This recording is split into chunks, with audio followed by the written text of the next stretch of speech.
Weight loss பண்ணும்போது ரொம்ப கிரேவிங்ஸா இருக்கா? அப்ப இந்த மாதிரி ட்ரை பண்ணி பாருங்க. ரொம்ப டேஸ்டியாவும் இருக்கும், ஹெல்தியாவும் இருக்கும். அதுக்கு வந்து பவுல்ல வந்து கடலை மாவு வந்து 1 கப் அளவுக்கு எடுத்துட்டு, கொஞ்சமா மஞ்சள் தூள், காரத்துக்கு ஏற்ப மிளகாய் தூள், அதுக்கப்புறமா கொஞ்சமா மிளகு தூளும் வந்து சேர்த்துக்கிறேன்.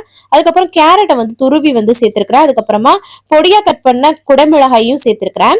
அதுக்கப்புறம் பொடியா கட் பண்ண வெங்காயம், அதுக்கப்புறம் வந்து பொடியா கட் பண்ண பச்சை மிளகாய், அதுக்கப்புறம் பொடியா கட் பண்ண தக்காளி, அதுக்கப்புறம் கருவேப்பிலை, அதுக்கப்புறம் கொத்தமல்லி தழை இதெல்லாமே சேர்த்துட்டு கொஞ்சமா வந்து ஜீரகமும் சேர்த்துட்டு இதுக்கு தேவையான அளவு உப்பு அதுக்கப்புறம் தண்ணி வந்து பாத்தீங்கன்னா ஒரு அடை தோசை மாவுக்கு வந்து நம்ம எவ்வளவு கலப்போமோ அந்த மாதிரி வந்து மிக்ஸ் பண்ணி எடுத்துக்கலாம்.